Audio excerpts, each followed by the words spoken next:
एक समय की बात है, एक छोटा सा गांव था जहां एक बूढ़ा आदमी रामू रहता था। रामू बहुत ही गरीब था और उसका दिन भोजन की तलाश में गुजरता था। उसके पास कुछ भी नहीं था, न घर, न धन, न साथी। हर रोज उसकी अकेली दुनिया में उसके चेहरे पर दुख और निराशा की छाया रहती थी। एक दिन जब रामू अपने पिछले दिन को याद कर रहा था तो उसने एक वृक्ष के नीचे एक छड़ी देखी। वह छड़ी कोई साधारण छड़ी नहीं थी, बल्कि वह छड़ी किसी प्रकार की चमक और अद्भुत से भरी हुई थी। रामू ने उसे उठाया और देखा तो वह विचित्र और अनोखी थी। उसने सोचा कि शायद मेरी किस्मत चमकने वाली है और अब मुझे कहीं दर दर की ठोकरें खाने की जरूरत नहीं पड़ेगी। रामू ने छड़ी को अपने साथ लेकर घर की तरफ चला।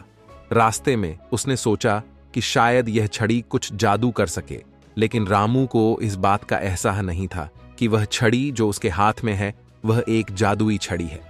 रामू घर पहुंचते ही उसने छड़ी को अपने कमरे में रख दिया और सोचने लग गया कि इसका उपयोग कैसे किया जाए। रात के समय जब सब सो गए तब रामू ने छड़ी को उठाया और उस पर मंत्र पढ़ने लगा। उसकी आशा से भरी हुई आंखों के सामने छड़ी ने चमकना शुरू किया। रामू को पहली बार महसूस हुआ कि वह कुछ अद्भुत कर रहा है। उसने सोचा कि क्यों ना इसे इस्तेमाल किया जाए। धीरे धीरे रामू ने अपने जीवन में सुधार देखा। उसने छड़ी की मदद से धन की प्राप्ति की, अपने घर को सजाया और खाना पीना भी सुधारा। उसकी जिंदगी में खुशियां फिर से दिखने लगीं। लोगों ने उसकी बदलती किस्मत को देखकर हैरान होकर पूछा, लेकिन रामू ने अपने राज की कहानी किसी से नहीं कही। कुछ महीने बाद एक दिन एक व्यक्ति आया और रामू से छड़ी के बारे में पूछा। उसने रामू से कहा कि वह एक जादुई छड़ी ढूंढ रहा है जो उसके पिताजी की अमानत थी। रामू ये सुनते ही चौंक गया। उसने समझा कि ये छड़ी किसी और का है और उसने उसे गलत इस्तेमाल किया है। रामू ने व्यक्ति से मुलाकात की और उसे सच्ची बता दी। उसने अपने अपराध का प्रश्न उठाया और माफी मांगी।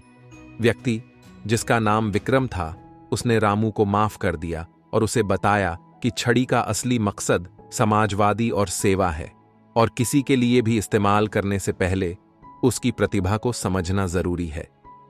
रामू ने अपने अपराध का प्रश्न उठा लिया और छड़ी को विक्रम के साथ दे दिया।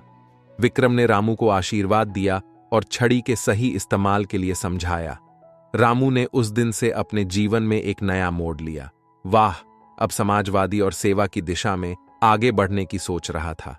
इस कहानी से हम सीख लेते हैं कि असली संपत्ति बुद्धिमानता और सेवा में है और जादुई चमत्कारों से नहीं।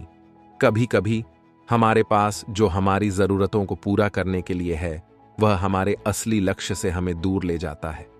सच्चा धर्म और समझदारी का पालन करके ही हम सही दिशा में चल सकते हैं।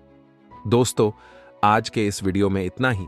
दोस्तों, अगर आपको यह वीडियो अच्छा लगा हो तो वीडियो को लाइक और चैनल को सब्सक्राइब जरूर करें और घंटे वाले बटन को दबाना ना भूलें ताकि खोज कहानी टीवी यूट्यूब चैनल के माध्यम से जो भी वीडियो अपलोड किया जाए तो उसका नोटिफिकेशन सबसे पहले आप तक पहुंचते रहे और आपका एक भी वीडियो मिस ना हो। Thank you.